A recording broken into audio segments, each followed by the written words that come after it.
जय हिंद दोस्तों, मैं विवेक आपका अपनी यूट्यूब चैनल विवेक सर मैथ्स में हार्दिक स्वागत करता हूं। और मैं आपके लिए लेकर आ गया हूं एक महत्वपूर्ण क्लास जो कि हमारे देश और पड़ोसी देश हैं उनकी सीमाओं को लेकर, आखिर किस राज्य से कौन सी सीमा लगती है, कौन से देश से किस राज्य की सीमा लगती है, कौन कौन सा राज्य लगता है। तो आइए हम प्रारंभ करते हैं। शुरू होता है कि अंत का भी अंत होता है, अंत का भी अंत होता है, कुछ भी कहाँ अनंत होता है। पतझड़ भी एक घटना है, पतझड़ भी एक घटना है। 12 महीनों कहाँ बसंत होता है। मतलब हमेशा खुशी या हमेशा दुखी हमेशा कोई व्यक्ति नहीं रहता है, इसलिए हमेशा चीज़ें नहीं चलती हैं। तो आप अपनी चीज़ों को ना लेकर अपने सिलेक्शन को नई धार देने के लिए, अपनी तैयारी को नई धार देने के लिए आइए इस वीडियो को देखते हैं। यदि आपने हमारे चैनल को सब्सक्राइब नहीं किया है तो चैनल को सब्सक्राइब कर दें, वीडियो को लाइक कर दें, शेयर कर दें। आइए हम प्रारंभ करते हैं। भारत के पड़ोसी देश व उनकी सीमाएं। मिशन ISPCS के थ्रू भारत से सटे 7 हैं पड़ोसी देश। भारत से कुल मिला के कितने देश सीमा बनाते हैं? 7 देश सीमा बनाते हैं। देखिए जी, मैप हमने आपको बगल में दे रखा है, जिससे हम आपको मैप के माध्यम से बताएंगे कि कौन सा देश क्या सीमा बनाता है क्या नहीं। ट्रैक के माध्यम से पूरा बताते हैं। तो जो पहले 7 देश को देखते हैं, ट्रैक है आपकी बचपन में MBA, बचपन में MBA। तो देखिए ये किलोमीटर में हमने आपको सीमा को दिया गया है। बचपन B फॉर बांग्लादेश, चा for China, P for Pakistan, ना for Nepal, M for Myanmar, B for Bhutan और A फॉर अफगानिस्तान। बचपन बा से बांग्लादेश, चा से चाइना, पा से पाकिस्तान, ना से नेपाल, मा से म्यांमार, M से क्या हो गया, M से हो गया म्यांमार, B से हो गया भूटान, A से हो गया अफगानिस्तान। तो बचपन में क्या किया था भाई साहब, हमने MBA किया था। अब आइए हम क्रम से देखते हैं कि कौन सी सीमा सर्वाधिक लगती है, कौन सी सीमा सबसे कम, या कोई सीमा कितना लगती है। तो जो पाकिस्तान, जो भारत सर्वाधिक सीमा बनाता है वो किससे बनाता है? भारत सर्वाधिक सीमा बनाता है बांग्लादेश से। कितनी? 4096 किलोमीटर। उसके बाद बनाता है चाइना से 3488 किलोमीटर। उसके बाद पाकिस्तान से 3323 किलोमीटर। उसके बाद नेपाल से 1751 किलोमीटर। उसके बाद म्यांमार से 1643 किलोमीटर। उसके बाद भूटान से 699 किलोमीटर। उसके बाद अफगानिस्तान से 106 किलोमीटर। सर्वाधिक सीमा कहाँ बनाता है? बांग्लादेश से। सबसे कम कहाँ बनाता है? अफगानिस्तान से। तो बांग्लादेश की लोकेशन आप लोग जानते हैं कि बांग्लादेश इस साइड पड़ता है और जो अफगानिस्तान है वो इस साइड पड़ता है। तो आप लोग समझ गए होंगे कि पाकिस्तान से और बांग्लादेश से अफगानिस्तान से कैसे सीमा बनाता है। आगे आता है कि भारत के जल एवं स्थल सीमा से जुड़े देश। भारत के जल और स्थल सीमा, देखिए जल से बांग्लादेश, म्यांमार, पाकिस्तान भारत के जलीय सीमा से जुड़े हैं। बांग्लादेश, म्यांमार, पाकिस्तान से किससे जुड़े हैं? भारत की जलीय सीमा से। जबकि मालदीव और श्रीलंका हैं जो किस जलीय सीमा से जुड़े हैं, ये थल सीमा से जुड़े हुए हैं। भारत के पड़ोसी देश से लगे भारतीय राज्य, जो कि भारत के पड़ोसी देश से राज्य लगे हुए हैं, उनको देखते हैं। भारत के पड़ोसी देश से लगे भारतीय राज्य। भारत के 17 राज्य पड़ोसी देशों के साथ में जुड़े हुए हैं। सबसे पहले हम जानते हैं बांग्लादेश के साथ में। तो ये हमारा है बांग्लादेश। तो आइए हम आपको बताते हैं। ट्रैक है मित्र बंगला में, मित्र बंगला में, अमित्र बंगला में। ट्रैक है अमित्र बंगला में। हम बांग्लादेश के राज्य बना रहे हैं तो बंगला में हमने लिखा है। आ से हो गया असम, मा से हो गया मिजोरम, ती से हो गया त्रिपुरा, मा से हो गया मेघालय। 4096 किलोमीटर की दूरी इन्हीं से बनाता है। और असम, मिजोरम, त्रिपुरा और मेघालय से जुड़े हुए हैं। और सबसे लंबी सीमा किसके साथ बनाता है? जी पश्चिम बंगाल के साथ में बनाता है बांग्लादेश। उसके बाद आता है म्यांमार से सटे राज्य। म्यांमार से सटे राज्य कौन है? तो देखिए आपको ध्यान से देखना पड़ेगा इस मैप की लोकेशन में। जी हमारा म्यांमार से सटे राज्य, और ये जो आप लोकेशन देख रहे हैं ये म्यांमार की।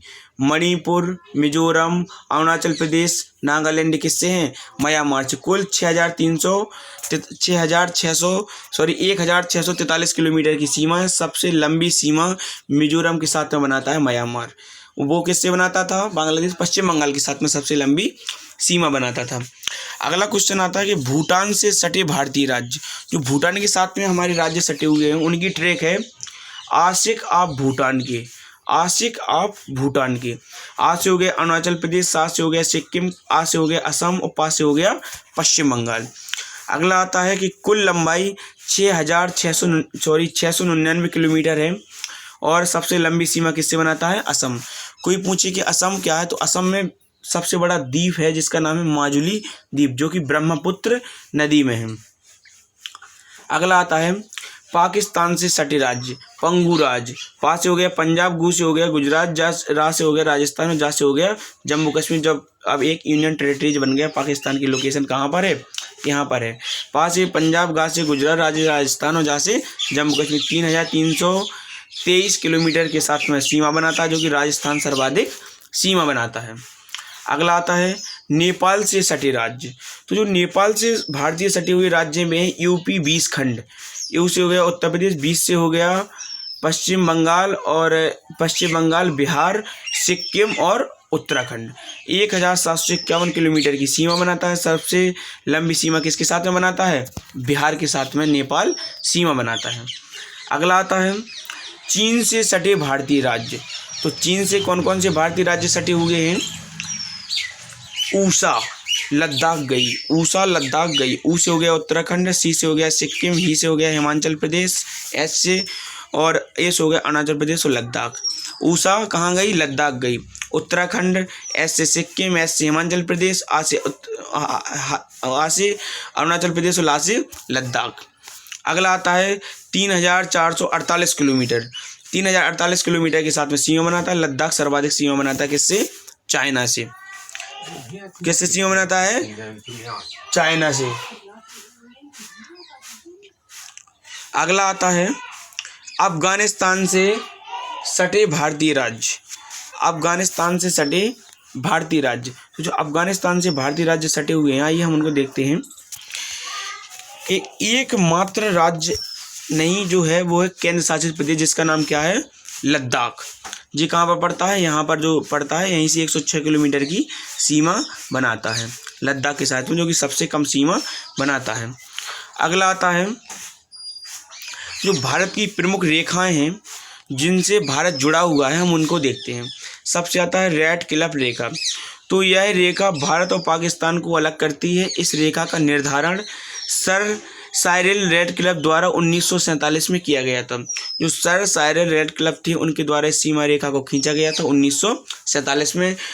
पेपर में आता है कि रेडक्लिफ सीमा रेखा किस किस को जोड़ती है, तो भारत और पाकिस्तान को क्या करती है? अलग करती है। उसके बाद आती है मैकमोहन रेखा। तो जो मैकमोहन रेखा है जी भारत और किसको अलग करती है? भारत और चाइना को। यह रेखा भारत और चाइना को अलग करती है। इस रेखा का निर्धारण सर हेनरी मैकमोहन द्वारा 1914 में किया गया था। 1914 में सर हेनरी मैकमोहन द्वारा किया गया था। अगली आती है रेखा डूरंड रेखा। डूरंड रेखा भारत और अफगानिस्तान को अलग करती है। यह रेखा भारत और अफगानिस्तान को अलग करती है। इस रेखा का निर्धारण सर हेनरी द्वारा 1986 में किया गया था। भारत के बंटवारे से अलग यह रेखा भारत और अफगानिस्तान को अलग करता था। यह भारत की सबसे छोटी सीमा रेखा है, जो कि अफगानिस्तान के साथ जुड़ी है 106 किलोमीटर की। आगे आता है शून्य रेखा, जीरो लाइन। तो जीरो लाइन है जी भारत और बांग्लादेश के बीच त्रिपुरा के साथ जो रेखा है उसे शून्य रेखा कहते हैं। जो भारत और बांग्लादेश में जो बांग्लादेश और त्रिपुरा के बीच में रेखा है, जो कि त्रिपुरा तीन ओर से किससे घिरा हुआ है? बांग्लादेश से घिरा हुआ है, तो इसी को हम लोग शून्य रेखा कहते हैं। पाक जल संधि, जो कि पाक जल संधि है जी बंगाल की खाड़ी को किससे जोड़ती है? पाक जल संधि बंगाल की खाड़ी को जोड़ती है और मन्नार की खाड़ी को पाकिस्तान से जोड़ती है। भारत के तमिलनाडु राज्य और श्रीलंका है जो उनको जायना प्रायद्वीप को अलग करती है। भारत के तमिलनाडु राज्य और श्रीलंका के जायना प्रायद्वीप को क्या करती है जी? अलग करती है। तो क्वेश्चन आता है कि पाकिस्तान किस पाक जल रेखा जो पाक जल डमरू मलस्तर किस किस को अलग करता है? तो इंडिया वर्सेस किसको? श्रीलंका को जी क्या करती है? अलग करती है। अगला आता है कि भारत की प्रमुख रेखाएं एवं चैनल, जो पेपर में हमेशा आते हैं। मैकमोहन भारत चाइना को के बीच है, जो कि मोहन जो भारत और चाइना के बीच है। रेड क्लिफ भारत पाकिस्तान के बीच है। डूरंड भारत अफगानिस्तान के बीच है। शून्य भारत और किसके बीच में, भारत और बांग्लादेश के, पाक भारत श्रीलंका के बीच में, मन्नार की खाड़ी तमिलनाडु और श्रीलंका के बीच में है, मन्नार की खाड़ी, दक्कन पास दक्षिणी अंडमान और लघु अंडमान के बीच है, ग्रेट चैनल सुमात्रा और निकोबार द्वीप के बीच है। ये महत्वपूर्ण चैनल हैं जो कि हमेशा आते हैं। 8 डिग्री चैनल है मालदीव और मिनिकॉय को लक्षद्वीप, मालदीव और मिनिकॉय को लक्षद्वीप से अलग करती है। 9 डिग्री चैनल लक्षद्वीप और मिनिकॉय को अलग करती है। 10 डिग्री चैनल अंडमान और निकोबार को क्या करती है, अलग। 8 डिग्री मालदीव और मिनिकॉय को अलग करती है। 9 डिग्री लक्षद्वीप और मिनिकॉय को अलग करती है। 10 डिग्री अंडमान और निकोबार को अलग करती है। अंतर्राष्ट्रीय जो सीमाएं हैं जो कि पेपर में आती हैं, हमेशा किसी न किसी पेपर में एक न एक इसका क्वेश्चन पूछा ही जाता है। तो वो क्या है कि हिंडनबर्ग, कौन सी रेखा, हिंडनबर्ग जर्मनी और पोलैंड के बीच है, जिसे हिंद जपू के नाम से जाना जाता है। हिंडनबर्ग जर्मनी और किसके बीच है, पोलैंड के बीच है। अगला आता है मैन रहीम रेखा, मैन रहीम रेखा फिनलैंड और रसिया के बीच है। रहीम फिर रूस गया, रहीम फिर रूस गया, जी इसको याद करने की ट्रिक है। मैन रहीम रेखा फिनलैंड और रूसिया के बीच में है। आगे आता है मेगिनाट रेखा, जो कि मेगिनाट रेखा है फ्रांस और जर्मनी के बीच में है। मेगिनाट फ्रांस और जर्मनी के बीच में मेनिगाट रेखा। 17वीं समांतर रेखा उत्तरी वियतनाम और दक्षिणी वियतनाम के बीच है। 24वीं समांतर रेखा भारत कक्ष के पास और पाकिस्तान के बीच है। 38वीं समांतर रेखा उत्तरी कोरिया दक्षिणी कोरिया को अलग करती है, जबकि 49वीं समांतर रेखा संयुक्त राज्य अमेरिका और किसको, कनाडा को अलग करती है। संयुक्त राज्य अमेरिका और किसको अलग करती है, कनाडा को अलग करती है। जो अंतर्राष्ट्रीय रेखा है, एक बार हम इनको दोबारा रिवाइज कर लेते हैं, क्योंकि हिंडनबर्ग रेखा जर्मनी और पोलैंड के बीच है। मैन रहीम रेखा फिनलैंड और रसिया के बीच है। मैगिनाट रेखा फ्रांस और जर्मनी के बीच है। 17वीं समांतर रेखा उत्तरी वियतनाम और दक्षिणी वियतनाम के बीच है। 24वीं समांतर रेखा भारत कक्ष के पास और पाकिस्तान के बीच है। 38वीं समांतर रेखा उत्तरी कोरिया और दक्षिणी कोरिया के बीच है। 49वीं समांतर रेखा संयुक्त राज्य अमेरिका और कनाडा के बीच है। भारत की प्रमुख झीलें, आप आज तक आपने चित्र से झीलें नहीं पढ़ी होंगी, आज आपको मैं चित्र से भारत की प्रमुख झीलें और क्या पढ़ाऊंगा, जलप्रपात यानी झरने पढ़ाने वाला हूँ। तो झीलों को देखते हैं, ये हमारे क्या नदियाँ हैं, ये पेड़ पौधे लगे वातावरण है। तो आइए हम देखते हैं। पृथ्वी की सतह पर ऐसा गर्त, इसकी परिभाषा देखते हैं। पृथ्वी की सतह पर ऐसा गर्त या खाई वाले भाग जिसका निर्माण उल्का पिंड द्वारा, भूगर्भिक क्रिया द्वारा, नदी के कटाव द्वारा, बांध निर्माण द्वारा या मानवीय क्रियाओं द्वारा होता है। इस खाई में जब वर्षा जल अन्य कारणों से जल जम जाता है तो उस जल जमाव क्षेत्र को झील कहते हैं। झील के प्रकार, झील कितने प्रकार की होती है, झीलें 2 प्रकार की होती हैं। एक होती है प्राकृतिक झील जिसको, और एक होती है मानव निर्मित झील। जो कि प्राकृतिक झील हैं जिनको विवर्तनिक झील भी कहते हैं। जो मानव निर्मित झील, ऐसे झील प्रायः नदी घाटी परियोजना के तहत जलागारों के रूप में बनते हैं। अब आगे आता है जो विवर्तनिक झील हैं, बड़े धरातल के बड़े भाग से धंसने उठने से विवर्तनिक झीलों का निर्माण होता है। उदाहरण के लिए क्या है, बुलर झील। क्या है, बुलर झील। तो आती है लैंगून तथा अनूप झील। लैंगून झील अथवा अनूप झील है जी। लैंगून झील का निर्माण जब समुद्र तट के जल का कुछ भाग बालू, चट्टान या प्रवाल भित्तियों के द्वारा मुख्य समुद्र से अलग होकर झीलनुमा आकृति बना लेता है, हम उसको लैंगूर या अनूप झील कहते हैं। लैंगूर या अनूप झील कहते हैं। ऐसी झीलों के बीच में कुछ खुले भाग होते हैं जिनमें समुद्र जल के साथ साथ छोटी नौकाएं भी प्रवेश करती हैं। उदाहरण के लिए चिल्का झील उड़ीसा में है, पुलिकट झील आंध्र प्रदेश में है, आंध्र प्रदेश एवं तमिलनाडु में है। वेबनाड झील केरल में है। अष्टमुड़ी झील कहाँ पर, केरल में। चिल्का उड़ीसा में, पुलिकट झील आंध्र प्रदेश में एवं तमिलनाडु में, और वेबनाड झील केरल में है। अष्टमुड़ी झील कहाँ पर है, केरल में। तो आप जी इसके देख पा रहे होंगे चित्र के माध्यम से, जी इसका स्ट्रक्चर है। आगे आता है हिमानी निर्मित। जो हिमानी आप लोग जानते होंगे जो बर्फ से निकलती हैं। हिमानी या हिमनद के अपरदन से बनी झीलें हिमानी हिमनद झील होती हैं। हिमानी या हिमनद के अपरदन से बनी झीलें हिमानी या निर्मित झील होती हैं। जैसे आता है नैनीताल झील, भीमताल झील, राकसताल झील। नैनीताल, भीमताल, राकसताल, ये सारी झीलें कहाँ पर हैं? उत्तराखंड में हैं, जो कि उत्तर प्रदेश से अलग हुआ था। अगला क्वेश्चन आता है वायु निर्मित झील। वायु निर्मित झील इस चीज़ को क्या बोलते हैं? पलाया। मरुस्थलीय प्रदेशों में तेज हवा द्वारा उड़ाकर ले गई मिट्टी द्वारा निर्मित झील वायु निर्मित झील होती हैं। ऐसे प्रायः खारे पानी की झीलें होती हैं, जैसे शामल झील और डीडवाना झील। शामल झील और डीडवाना झील। अगला आता है डेल्टाई झील। तो डेल्टाई झील क्या होती है? डेल्टाई प्रदेशों में नदियों के वितरिकाओं के मध्य छोटे बड़े झीलों का निर्माण होता है, जो प्रायः मीठे जल की होती हैं। उदाहरण के लिए कोलेरू झील, कृष्णा गोदावरी डेल्टा। कोलेरू झील कहाँ है? कृष्णा गोदावरी डेल्टा। देखिए, ये हमारे भारत का नक्शा।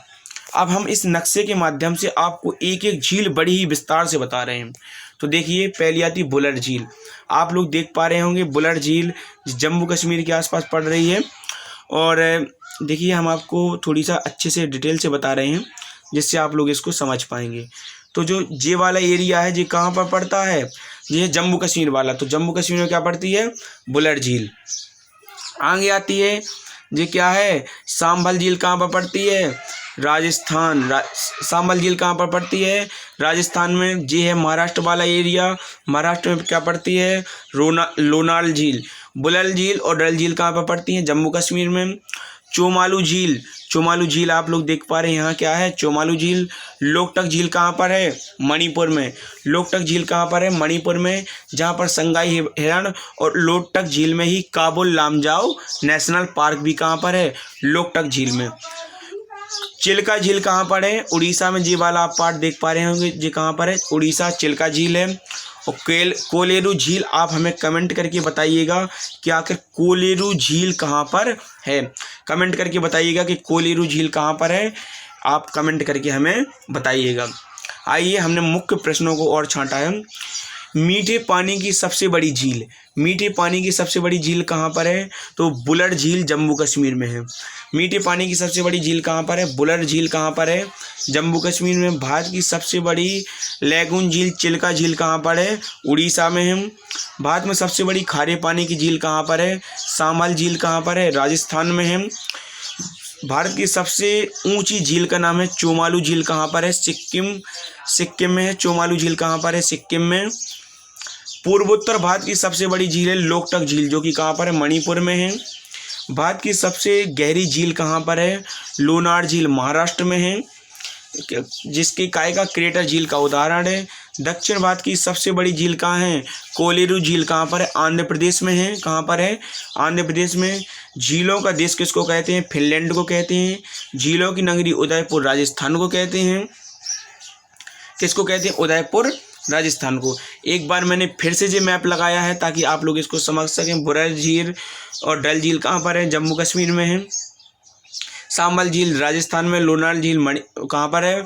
महाराष्ट्र में। लोकटक झील कहाँ पर है? मणिपुर में है। चिल्का झील कहाँ पर है?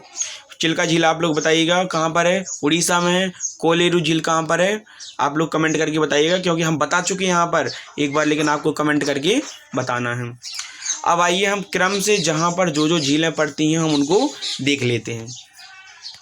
राजस्थान में पिछोला झील पड़ती है, फतेह सागर झील पड़ती है, गंगा सागर झील पड़ती है, स्वरूप सागर या इसको हम लोग उदय सागर के नाम से भी जानते।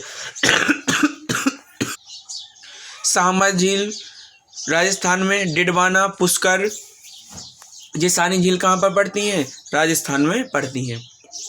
इसमें पिछोला, फतेह सागर, उदय सागर, राजसमंद मानव निर्मित झीलें और मीठे पानी की कैसी हैं? झील हैं। आइए, बिहार में कांवड़ झील, बेगूसराय और कुशेश्वर स्थान दरभंगा, ये कहाँ पर पड़ता है? बिहार में। पश्चिम बंगाल में सत्रागई है। असम में दीपरवील या गुवाहाटी सोनबिल, जो कि करीमगंज में पड़ती है। मेघालय उमियन या शिलोंग में पड़ती है। मणिपुर लोकटक झील मोरांग मणिपुर में पड़ती है। मिजोरम में पड़ती है पाला झील। पाला झील मिजोरम में, महाराष्ट्र में लोनाल, गोरेवाड़ा झील, नागपुर सलीम में, अली सरोवर औरंगाबाद में है। तेलंगाना में की बात करें तो तेलंगाना में है हुसैन सागर, उस्मान सागर, हिमायत सागर। आंध्र प्रदेश में कोलेरू झील। प्लीज़ फ्रेंड्स, हमने आपके साथ में इतनी मेहनत की है, इतनी सारी वीडियो को इतने सेटअप के साथ में बनाया है। यदि आपने हमारे चैनल को सब्सक्राइब नहीं किया हो तो आप हमारे चैनल को सब्सक्राइब कर लें, वीडियो को लाइक कर दें, शेयर कर दें और इस वीडियो को इतने ध्यान से देखें क्योंकि ये भूगोल का सबसे महत्वपूर्ण वीडियो, एक ना एक क्वेश्चन इसमें जरूर बनेगा। चैनल को सब्सक्राइब करें, वीडियो को लाइक करें, शेयर करें। चलिए, थैंक्स फॉर वॉचिंग मी। धन्यवाद। जय श्री कृष्ण।